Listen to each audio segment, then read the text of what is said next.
Hello everybody, I'm Tristan Folks, and today we are going to go over 2025 NASCAR thoughts and predictions from myself. I've been waiting to do this for a while. This weekend, NASCAR returns to action at Bowman Gray for the Clash, which I'm extremely excited for, and I figured why not get this thing started off with some thoughts and predictions before the season kicks off. But first, we're going to go into some upcoming content of what you'll be seeing on this channel within the next month. I'll be going out to the Daytona 500, and then following that I'll also be at Atlanta for the second race of the season, so I got some really cool and sick stuff planned for that. I'll also be going to Talladega in April for the first time ever. Never been, and I finally have this opportunity. So that's just like a quick look ahead. I have more plans beyond that, but that's just like more of a what's upcoming in the coming months. So talking about the Clash this weekend, I think it's a unique opportunity to be racing at Bowman Gray. I'm not sure how it's going to look, because I haven't really seen what a race looks there. I'm sure I've seen highlights and stuff like that, but I'm very hopeful.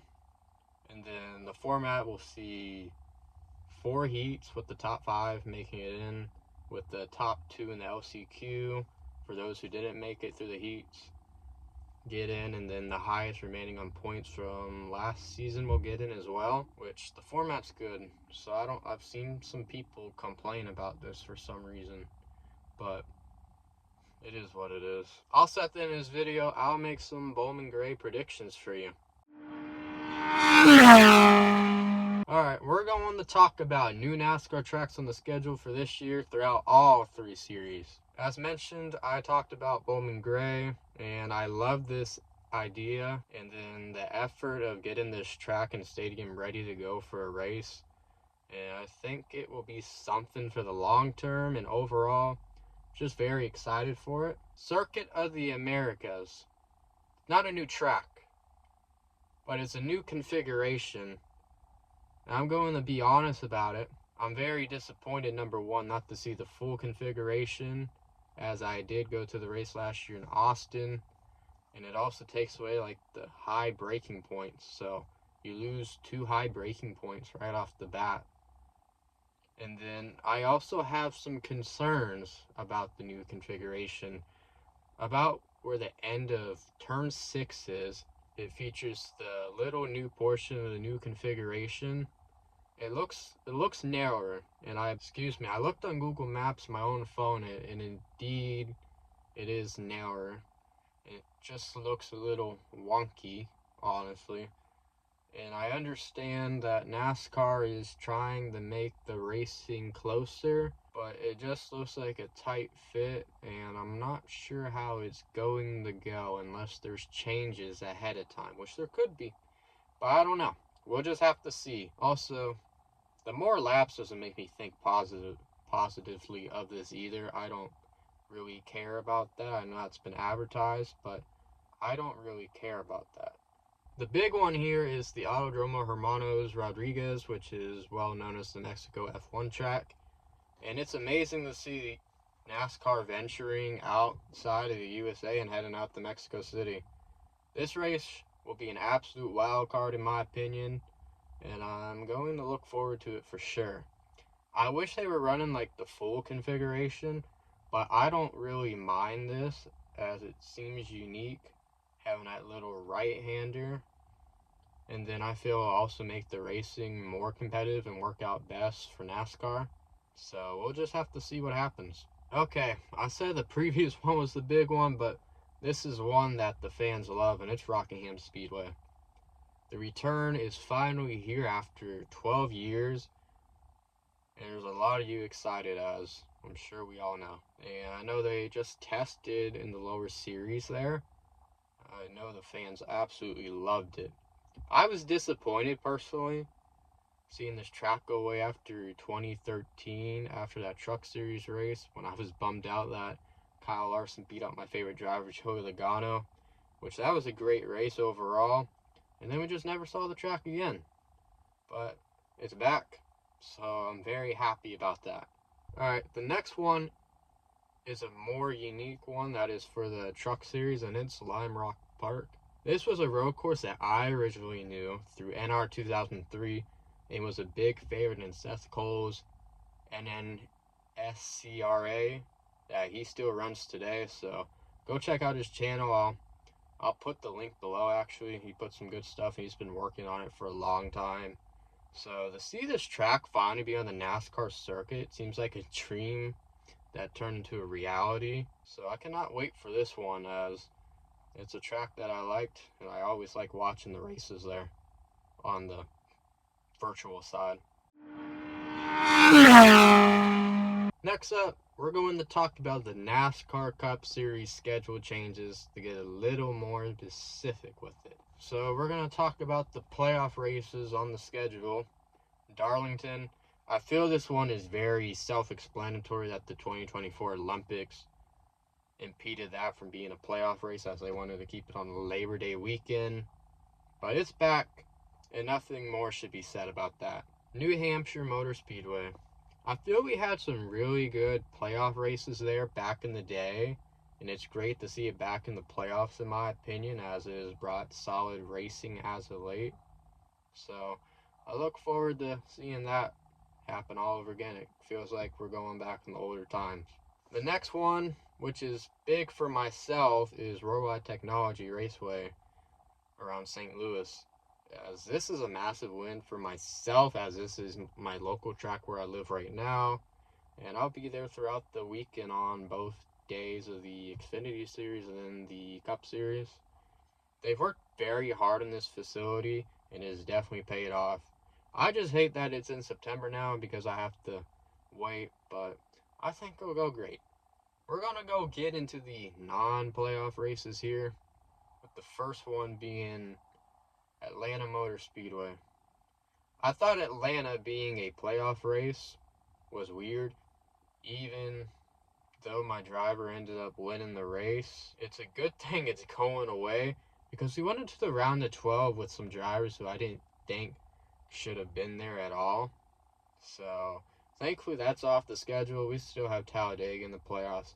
I think that's enough. You know what I'm saying? I don't need to have a debate about it, even though Talladega's in a very weird spot in the playoffs now. Homestead Miami Speedway. I've heard the rumors of why this is not a playoff track, but I don't like it either way. This is personally my favorite track on the schedule, as you have your multi-lane racing, you have your tire wear, which brings incredible long green flag runs, and this is probably just the biggest disappointment for me, but hopefully it's a championship race again, and I'll actually start venturing back out there for sure. Here's another one.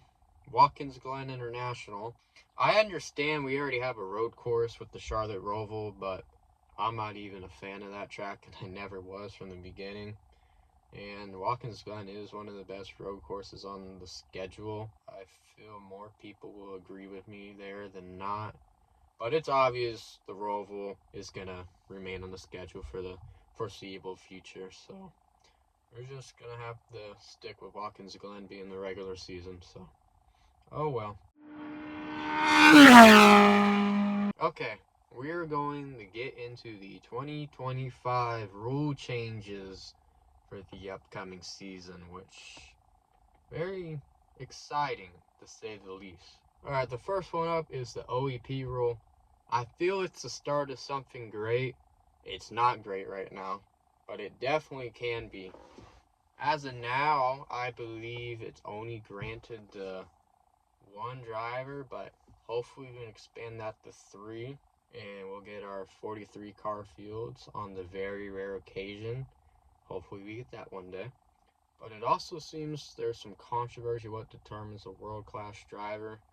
I feel for me this is self-explanatory, but then I also have questions such as how applying 90 days prior to, we're going to put this example here, the Daytona 500 with the announcement of Helio Castroneves, which I understand things happen behind the scenes. I get that, and I don't mind him being an OEP. I believe he should get one, 100%. And sure, he's a world-class driver. I'm not going to say no to that. But this policy was announced before then. I understand, I've heard it's in the charter. So, I'm not sure. But that's based on what I've heard. But how that will continue to work in the future, I guess we're just going to have to see.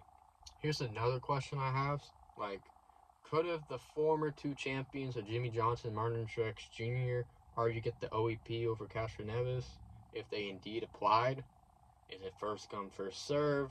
I'll leave it at that for now because I feel this is the thing that is not black and white, and we've also been hearing different things. And hopefully I'm not spreading misinformation, but I'm just trying to make this how I'm interpreting it. The next one that we all know and love, the updated damaged vehicle policy, is a massive win. And I feel we're continuing to go back to the good old days of NASCAR. I believe when Monster Energy took over as the premier sponsor, they wanted this idea for some odd reason, as well as many other ideas that happened during their time when they were influencing NASCAR that I did not like at all. This now allows cars to be worked on in the garage if the car isn't ready on pit road in 7 minutes. A lot of this should be common sense. To tow the car to the garage if it can't drive to the garage, let alone pit road, which I know we had that controversy from bad communications as of late with tow trucks taking drivers to the garage and ending people's races. Overall, a big one, and hopefully this will solve a massive problem. The next one up, we're going to talk about playoff eligibility and stuff on the lines of that. So a driver who receives a waiver is not guaranteed to have their playoff points, which come from race wins and stage wins, which that seems to be for drivers who get suspended, skip a race, and that's completely fair. I know we had Kyle Larson miss out on the Coca-Cola 600 because he was at the Indy 500, which I was also there. So, personally, it just felt like NASCAR was bending the rules there. I didn't care what the circumstances were. I just like to follow the rules, be black and white on stuff like that, so we don't have any of these problems. So, this should absolutely fix this problem. But where playoff points will remain, if it's like a family emergency, birth of a child, or a medical absence, which is all fair as well. The next one up is the penalty structure for OEMs, which is related to the manufacturers, has been laid down after the shenanigans at Martinsville.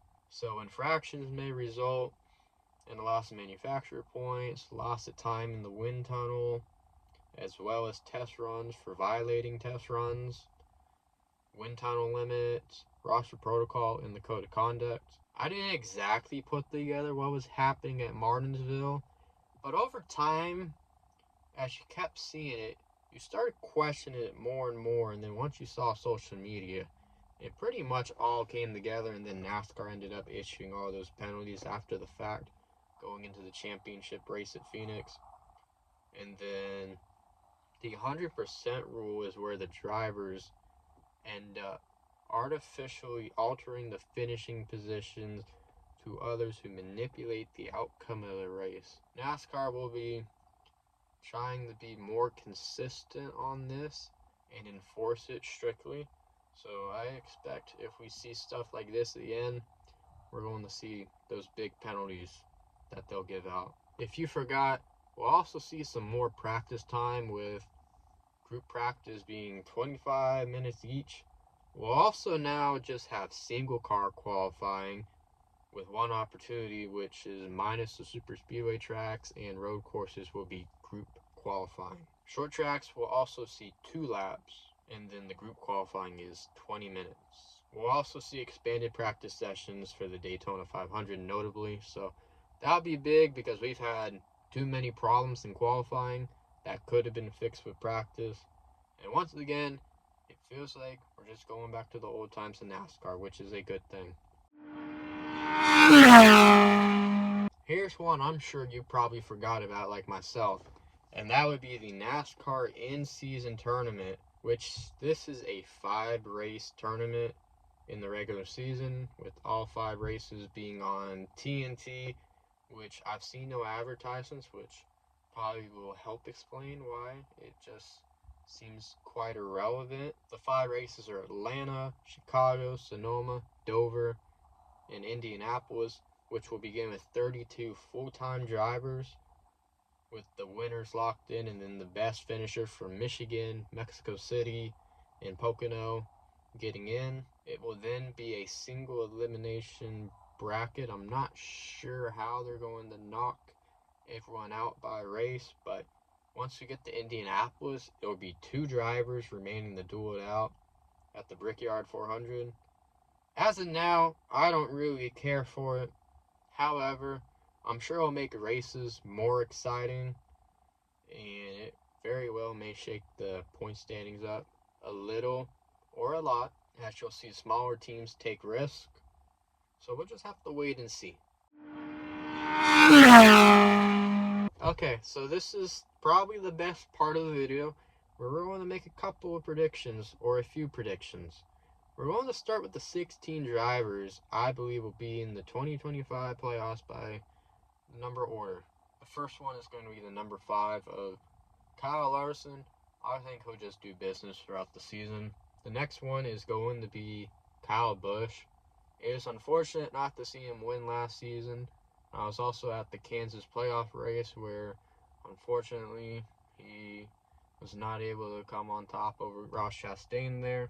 The next one is going to be the 9 of Chase Elliott.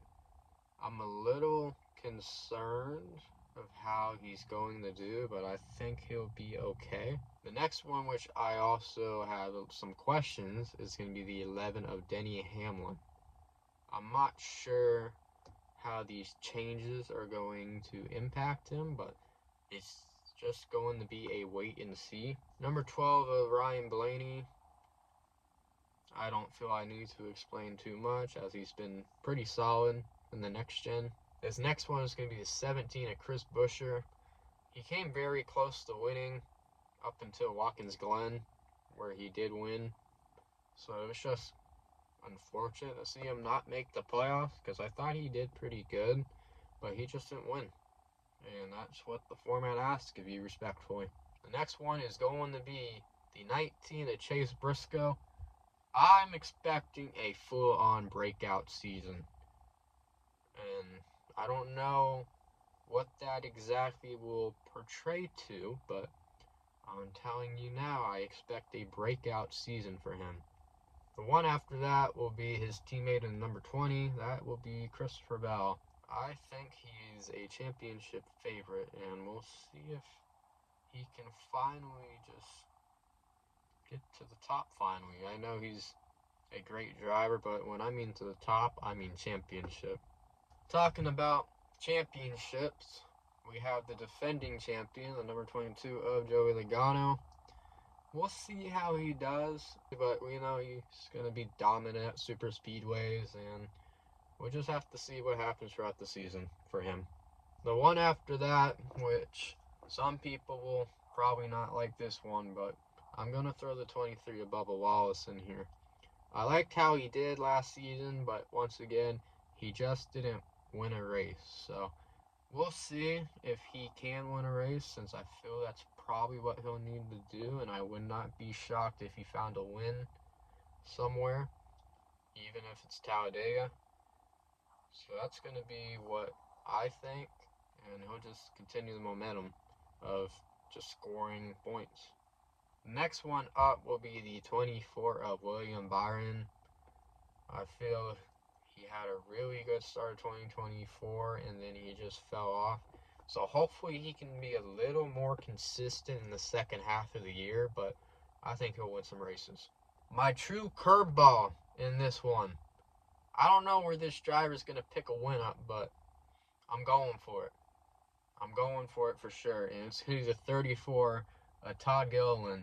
In my opinion, he's been a little sneaky, and he was in the top 20 in points for a while. Maybe not a while, but for some time in the middle of the regular season. and he's definitely the veteran of the team suddenly, which is weird to say, but we'll see. He's also that number 34 now, and who knows what will happen, but Front Row Motorsports has great qualifying speed, but they just need to do better in races, so maybe this will be their year. The next one up will be the 45 of Tyler Reddick. I don't have doubts in him, as he is a great race car driver and he does really good at those intermediate tracks. So I expect that's where he'll get most of his points and some wins. Here's a driver that some don't like the rate very high. It will be the 48 of Alex Bowman. This year, I feel he will maybe have a breakout season. His playoff run was very strong, but unfortunately ended with whatever happened at the Charlotte Roval. So I think this is a breakout year, and he's going to want to try to go all out this year after what happened to end his championship hopes. I expect another first-time winner, which will be the 54 of Ty Gibbs. He's a great driver. He just has not won a race yet, but third time's the charm. Third full-time season, so let's run it. The last one is going to be the 88 of Shan Van Gisbergen. The rookie driver, I can absolutely see him getting a win at Mexico City, which, like I said earlier in the video, a true wild card race, and I feel he'll have like the true advantage like he did at Chicago at first. So that's my 16 drivers. My next prediction will make this one quick, but it will be the Daytona 500 Open Cars prediction. Who gets in? We'll start off with the 40 of Justin Allgaier. I think they're going to have the power from Hendrick. Don't tell me that they're not affiliated in any way, but I fully expect they're going to have the speed to get in on single car qualifying without a doubt. My next one is going to be the 56 of Martin Truex Jr. I know they got some stuff going on too where they're going to have a lot of speed, so he's going to be my other driver that gets in based on qualifying. My next one is going to be the 62 car of Anthony Alfredo. I feel this is a team that works hard on their super speedway program, as this is really all they do, respectfully, and Anthony Alfredo has had some good runs for them. The other one who's probably going to sneak in again like he did last year is going to be the 84 of Jimmy Johnson, the 7-time champion and 2-time Daytona 500 champion. He's just struggling the next gen car, and I understand that if you're away from that car, since it's not a easy car to drive at all. So I think he'll get in, however. The last one is going to be the 91 of Helio Castroneves, getting in on the OEP. The reasons I say that is I feel they're just going to not pressure him and just let him figure things out without them wanting to trash the car. So that's why I think we're going to see a 41 car field for the Daytona 500. Okay, my last predictions here for this video is going to be Bowman Gray. We're going to share my top 5, and I'm also going to make a sleeper pick. The first one will be Kyle Larson. He's been very consistent in being a great race car driver. I'm very confident he'll find his way in the top 5. Not sure if he'll win, but top 5 seems very reasonable. The next one will be the 8 car of Kyle Busch. He has been very good in these clash races, so I expect the same here. The one after that is going to be the 22 of Joey Logano, based on the fact when he hits a first-time racetrack, he ends up winning. So there's no reason not to put him in the top 5 picks here. The one after that is going to be Alex Bowman. I feel he's been a sleeper, but he's not going to be a sleeper here as he looks for that breakout season. And he's been good in the clash races, hanging around the top 10 towards the top 5. We're going with the 60 car of Ryan Preece. He has that experience in the modifieds, and now he's also under RFK Racing, so this will be a good opportunity to begin to unleash his full potential, and we'll see what he does this season. Lastly, my sleeper pick is going to be the 3 car of Austin Dillon. Reason being, looking at the stats, he's been very sneaky. I feel he's not talked about at the Clash, but he's had some really good finishes in these races. And it also seems RCR's bringing really good cars to these races. So he's going to be my sleeper pick. I don't see him winning, but don't be surprised if you see him running up to like second place. Alright, so I went over a lot of stuff there, and I really enjoyed talking about it as I have a really big NASCAR passion, and I just cannot wait for Daytona. And then just talking about some updates as well. I talked about in my intro video that I did not have plans in May. I probably did not say that, but I did not talk about any May plans. But my work schedule will now allow me to go to Kansas for the spring race, the Indy 500, which I know that's not NASCAR, and yes, Kyle Larson will be attempting that race again. And then we'll also be going to Nashville. I unfortunately missed out on Nashville when I went to Copa America, which like Hano won, so it was like, damn. But I had a great time with the Copa America stuff too, so no regrets no matter what. Also, to share a little about myself, if this is your first video, I'm a Toronto Raptors fan, so actually a coincidence, I'll show the jersey a bit. We have Vince Carter as the Raptor year, our first retired number, and he's actually from Daytona Beach, so I very well may wear this when I get back in Florida, which is also where my family lives. We'll have a couple more soccer matches before I head out to Florida for Daytona. And then I'm also going to do my first rating video, so I'm excited for that. And as we head back to Florida, we're going to do what it looks like for myself to prepare for these trips. And we're also going to do what the trip is going to look like. So I look forward to sharing my wisdom with you too, and what I like to do, and maybe this will give you advice for people who are like looking to travel. So hopefully this will maybe like stir up ideas for you if you're looking to travel. I started traveling when I was 20 on my own, and it's just been absolutely incredible. And I've been single since I was 22, so it's just been a really good thing to be productive, go out, and just have a good time and enjoy the world that God has made, honestly. So it's a big win overall in discovering a bunch of cool stuff. So I look forward to what's going to be coming up for the summer, minus all my NASCAR events. So we'll just have to see. Other than that, I just wanted to say thanks for the support from friends, family, subscribers. As it's been fun to do this as a hobby. I got some stuff to do, such as one, watch this Raptors game against Washington Wizards, and then after that I'll be doing some training for soccer on my own, and then I'll be going to work at midnight. So that's basically like what my day looks like. So other than that, thanks for watching again. I hope you have a great day. Take care.